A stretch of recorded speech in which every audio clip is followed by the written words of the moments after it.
ॿिए पासे अव्हांखे ॿुधाईंदा हलूं त आवाज़ टीवी ते 6 डिसंबर ते सकाफ़ती ॾियारो मल्हाइण जे हवाले सां तयारियूं ज़ोरो शोर सां जारी आहिनि।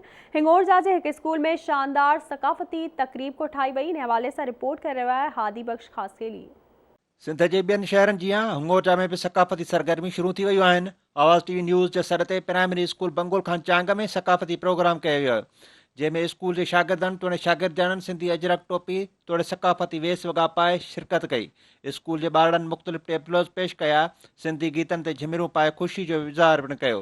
6 डिसंबर ते सकाफ़ती ॾियारो मल्हाइण जे हवाले सां उस्तादनि शागिर्दनि आवाज़ टीवी न्यूज़ सां वीचार वंडींदे चयो त जियन सिंध टॉपी अजरक वारा जियन जिए सिंध वारा जिए सिंध टॉपी अजरक वारा जियन रहे सदा सिंधु जी झोली मारोड़न जी मिठड़ी बोली गली गली घर घर गूंजन सिंध अमर जा नारा नारा नारा प्यारा मानो सिंध वारा मानो सिंधी बोली पंहिंजो मां सिंधी बोली पंहिंजो मानवा टपी अजरक असांजो शानवा पाणी बोली जिंद जान ते तवारिया जी बीरी लोली दुनिया जे हर हिस्से में तुझो वजूद आए। आवाज़ टीवी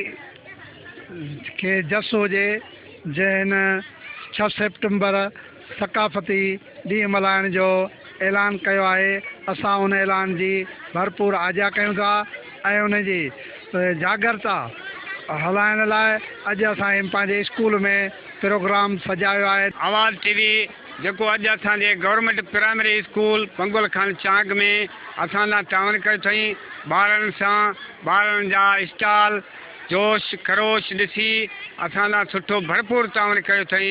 इंशाअल्लाह असां जेको 6 डिसंबर ते आवाज़ टीवी सां असां जेको तावन कंदासीं उहो बि असां इन्हनि सां कुलो में मिलाए गॾिजी सॾ में मिलाए गॾिजी भरपूर हिसो वठंदासीं।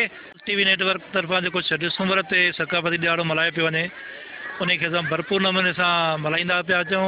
अॼु बि असां उन सिलसिले में पंहिंजे स्कूल बंगोल खान चांग में हिकु तक़रीब रखी आहे। उन में ॿारड़ा टेबलो पेश पिया कनि ऐं हथ जूं ठहियल शयूं खणी आया आहिनि। सकाफ़ती प्रोग्राम खां पोइ स्कूली ॿारनि आवाज़ टीवी न्यूज़ ज़िंदाबाद सिंधी सकाफ़त ज़िंदाबाद जा नारा हणी रैली कढी, जेका हिंगोरजा शाख जे पुल वटि पहुची करे पुॼाणी ते पहुती। कैमरामैन इम्तियाज़ ख़ासकेर सां गॾु हादी बख़्श ख़ासकेली, आवाज़ टीवी न्यूज़ हिंगोर।